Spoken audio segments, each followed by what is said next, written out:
जरा नजर उठा के देखो, बैठे हैं हम नहीं, बेखबर मुझसे क्यों हो, इतने बुरे भी हम नहीं.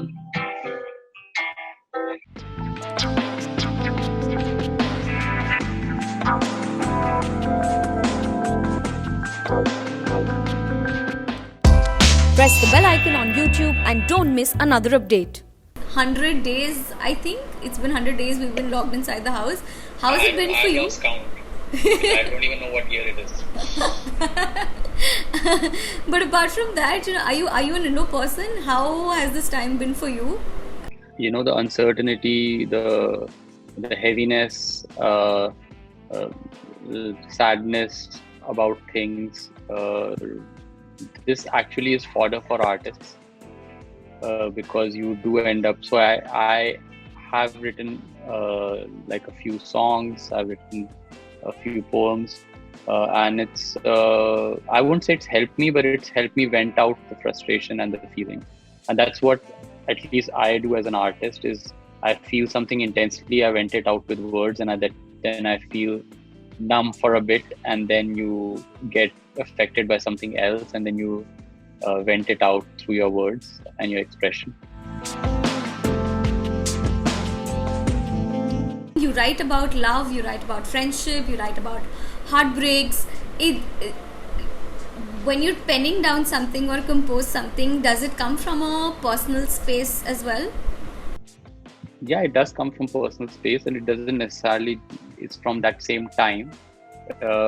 It's about the feeling that comes from an incident. I write about feelings, I write about what I feel, and as I said, I vent that feeling out. As an artist, I exaggerate those feelings in my mind, and try and be honest with it. Like if you're going through a heartbreak, you exaggerate that feeling of that heartbreak a little bit. You feel more miserable about it, and then words come to you, and then they somehow find their place on paper. The songs have this tendency of bringing out nostalgia.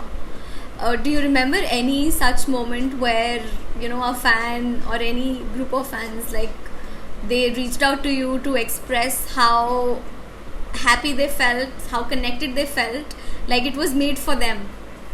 Everyone feels a certain way. Like there are 7 or 8, maybe 10 feelings that you have, and everyone feels that, and different things trigger it. Sometimes it's people, sometimes it's behavior, sometimes it's memories, sometimes different things. So a lot of times people have approached me and they said that they like the song, it helped them get over a heartbreak, it got them through anxiety, it helped them with understanding themselves better. I remember very clearly my favorite was when my friend's driver, he spoke about my song Sabse Piche Hum Khade, and felt that it's about immigrant drivers who have come from the villages to Bombay. Now that really opened my eyes, because the song is not about immigrant drivers. It's got nothing to do with it. If people feel that it's a love song, which it could be a love song. It's a song about rejection. So anybody who's felt rejected in a certain way sometime would associate with it, whether it's a song about, it's been used by the LGBTQ community to cut their videos because they have felt rejected by certain people.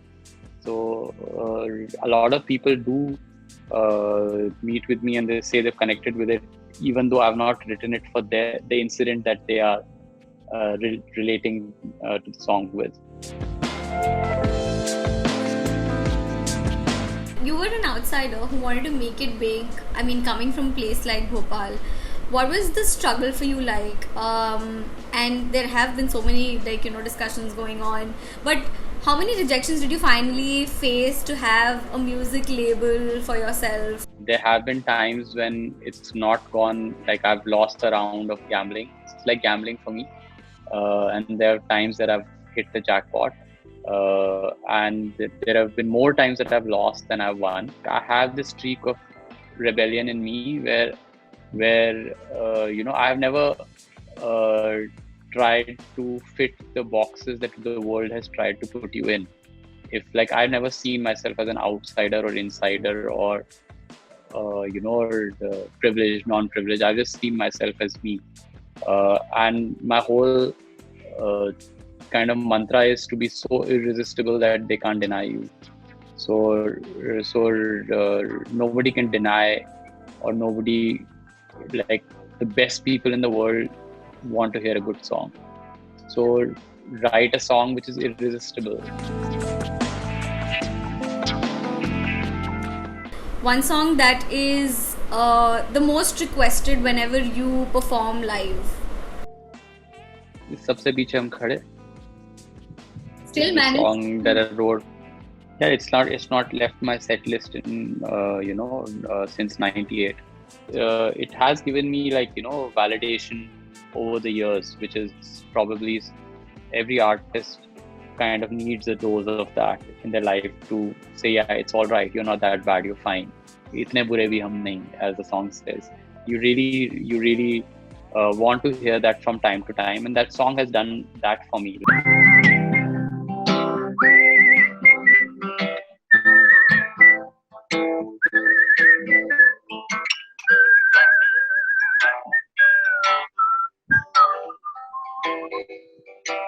जरा नजर उठा के देखो, बैठे हैं हम नहीं,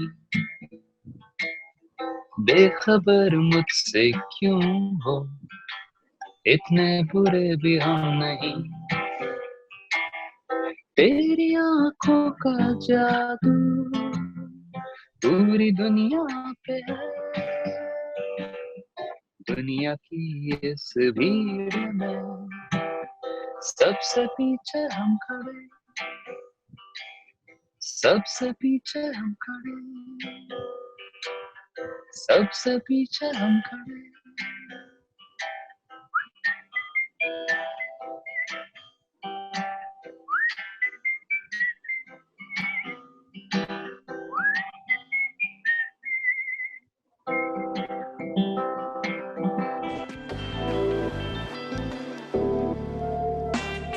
That one song which remained on the charts for a very long time. In the sense, you when you were making it, you didn't realize that you would get such an unexpected response, and it sort of like topped the charts. Dil Beparwa. Frankly, like, every song I write, and I really think that that's the best song in the world at that time. So even when I wrote this song, I felt, yeah, this should like be the best song. It should go everywhere and it should like rule the charts. I didn't expect it to rule the charts for so long. There's a very interesting lilting quality to the music that Prateek got in. Like, he was the first who, like, he came up with that loop in the beginning. So that part, I remember he sent just that part to me on phone, and I was listening to it on loop. It had a meditative quality to it, and I think somewhere there in that loop it churned and the song came out. That one song that was the most rewarding for you. Apna Time Aayega did that for me, where I wrote the first verse and then Divine just like did his magic on it. That kind of like was interesting for me because that was not something that I had kind of written before. And it was like, it felt good when you saw people around the country wearing that t-shirt.